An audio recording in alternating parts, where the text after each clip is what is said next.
Nosso carro de boi conservado, 4 juntas de bois de primeira, 4 cangas, 16 cansis, encostados no pé da figueira.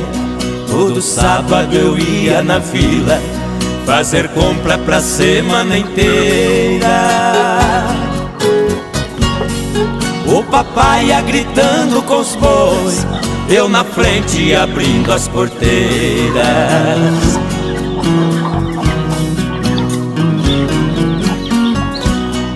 Nosso sítio que era pequeno, pelas grandes fazendas cercado, precisamos vender a propriedade.